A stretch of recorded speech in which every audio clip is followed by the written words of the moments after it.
When RMS Titanic set sail on April 10, 1912, she was the largest passenger ship in service and considered to be unsinkable.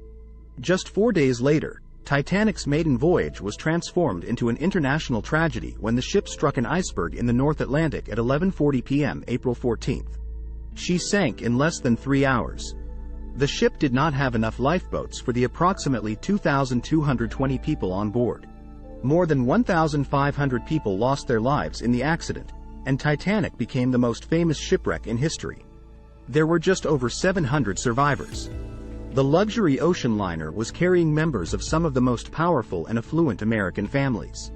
Financier John Jacob Astor IV put his pregnant wife into a lifeboat.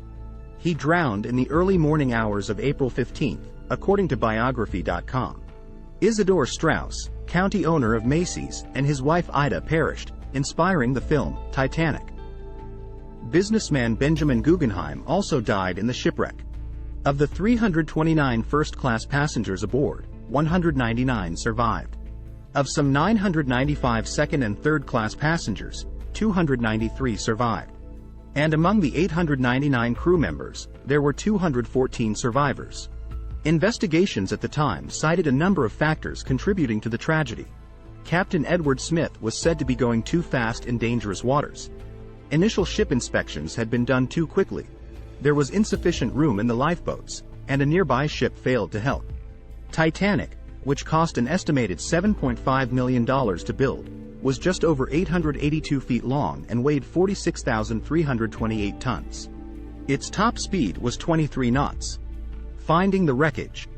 Efforts were made over the years to locate the ship, but the wreckage wasn't discovered until 1985. Titanic was clearly the big Mount Everest at the time. Robert Ballard, the American oceanographer who led the expedition that found the wreckage, told CNN Travel in 2021.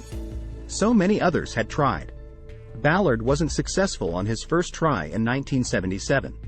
The successful 1985 discovery came using a submersible sled called Argo that was equipped with a camera that could transmit live images. Ballard, working with the French Research Institute for the Exploitation of the Sea, discovered the Titanic wreckage while participating in a secret U.S. military mission to explore 2 wrecked nuclear submarines. Before agreeing to the mission, which was signed off by U.S. President Ronald Reagan, he asked if he could search for the Titanic when he'd completed the top-secret task.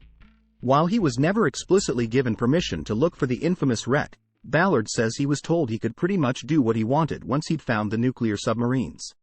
The wreckage sits in 2 parts at the bottom of the ocean nearly 13,000 feet below the surface, southeast of Newfoundland. In 1986, a team from Woods Hole Oceanographic Institute made the first trip to view the sunken vessel by using a 3-person submersible named Alvin and the newly developed remotely operated vehicle Jason Jr. Footage from that expedition was only released publicly this year. Enduring interest in the famous shipwreck. More than a century after the ship went down, researchers and historians are still captivated by its story. A team from deep-sea investigators Magellan and filmmakers Atlantic Productions have recently used deep-sea mapping to create a digital twin of the Titanic wreck for the first time. Every millimeter of its 3-mile debris field was mapped in minute detail, a news release said. The final digital replica has succeeded in capturing the entire wreck, including both the bow and stern section, which had separated upon sinking in 1912. Amateur explorers are also drawn to the wreck. OceanGate, the company at the center of the current international search for a missing submersible that was headed to the wreckage, offers crewed missions to conduct scientific and technological surveys of the wreck. The expedition to explore the wreckage of the Titanic costs passengers from $250,000, according to an archived version of the company's website, accessible via the Internet Archive's Wayback Machine.